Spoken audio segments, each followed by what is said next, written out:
Okay, for USSR turn 3, they have 37 IPCs to spend. They're going to use 30 of those IPCs to buy 10 infantry. They're going to use 4 IPCs to move 2 of their factories. And as was previously determined in the Germany video, they have to spend 3 IPCs to advance their technology. They will be counterattacking the Germans in a couple of key areas. So let's have a look on the board here. They're going to be coming into Bessarabia with 3 infantry and an artillery from Ukraine and 2 infantry from Western Ukraine. They will also be coming into the Baltic states with 3 infantry and 1 artillery from Belarus and the fighter and the tactical bomber from Leningrad. They'll be hitting Vyborg with 2 infantry and an artillery, and Karelia with 2 infantry and an artillery, all from Leningrad. Also, they will be declaring war on the Japanese. And over here in the east, they're going to be hitting Korea with 2 infantry, a fighter and a tactical bomber, and they'll be hitting Manchuria with basically everything else. So this stack of infantry here, plus the additional infantry that came from Moscow and a tank. So let's roll some dice. Okay, for the attack on Karelia, 1 unsupported infantry and 1 infantry supported by an artillery. All misses. Germans fire back. Hit. Hit. So they will win the battle. But Germany takes 1 casualty. All right, for the attack on Vyborg, same unit profiles as the last attack. 1 unsupported infantry and 1 infantry supported by an artillery. Missed the first time. German response, miss. Hit with the unsupported infantry. And miss. So Russia takes the territory, no casualties. Okay, for the attack on the Baltic states, the Russians are coming in with 2 unsupported infantry, and infantry supported by an artillery, a fighter, and a tactical bomber. And the tactical bomber is going to try and do a target select on the artillery. And they missed. Okay, so 2 1s, 2 2s, and a 3. 1 hit. Maybe that target select was a bad idea. All right, Germany defends with 2 infantry and an artillery. And misses with all 3. 1 hit.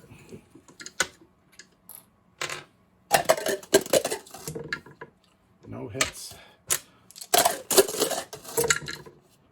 3 hits. Where was that first roll? All right, so Russia takes the territory with only 1 casualty. Okay, the battle for Bessarabia. The Russians have 4 unsupported infantry and 1 infantry supported by an artillery. 1 hit. Oh, I cannot roll offense in this game so far. 1 hit.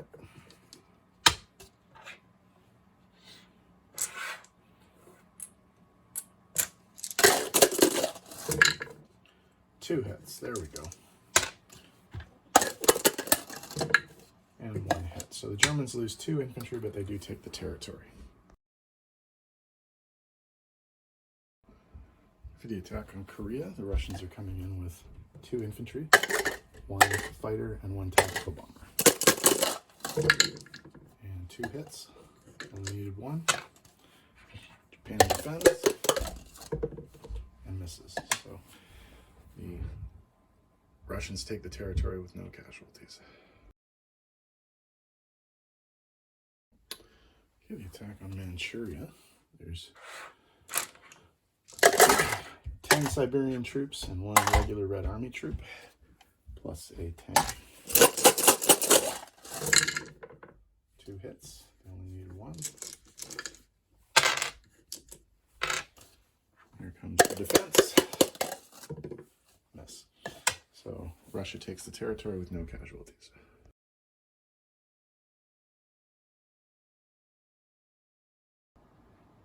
Okay, in terms of non-combat, the factory from Leningrad is going to be moving to Archangel, and the 2 anti-aircraft and this stack of infantry are going also to move to Archangel. The planes involved in the Baltic states attack will be moving back to Moscow. The anti-aircraft from Belarus is going to go to Bryansk. 3 infantry and an artillery from Western Ukraine are going to go to Bryansk.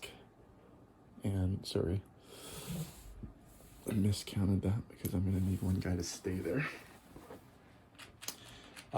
2 infantry, 1 artillery, and 1 anti-aircraft from Western Ukraine are going to go to Ukraine, and that's going to leave 1 infantry as a blocker in Western Ukraine. Moving east, we are going to send this artillery along the length, most of the length of the Trans-Siberian Railway to Buryatia. Oops. The 6 infantry in Yenisei are going to move to Tunguska. The 2 tanks and 2 mechs from Yakut are going to move 1 into Buryatia. The 1 anti-aircraft artillery from Amur is going to go to Buryatia. The other one's going to go to Manchuria. And the 2 planes from Korea are going to land in Buryatia. So we'll be back in a sec. Okay, as for the placement of the new Russian units, 2 of the infantry are going to go into Rostov in the factory that's just been moved.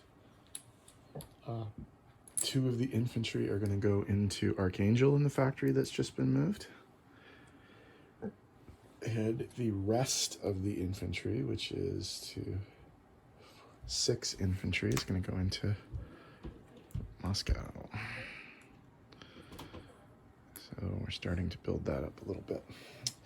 Okay, income changes. Let's adjust the income for the Russians. They're going to pick up 1 for Karelia, 0 for Vyborg. Oops, sorry. 1 for Karelia, 0 for Vyborg, 1 for the Baltic states, and 1 for Bessarabia from the Germans. So that's 3 from the Germans. And then over here, they've liberated Manchuria, and Korea is now Russian.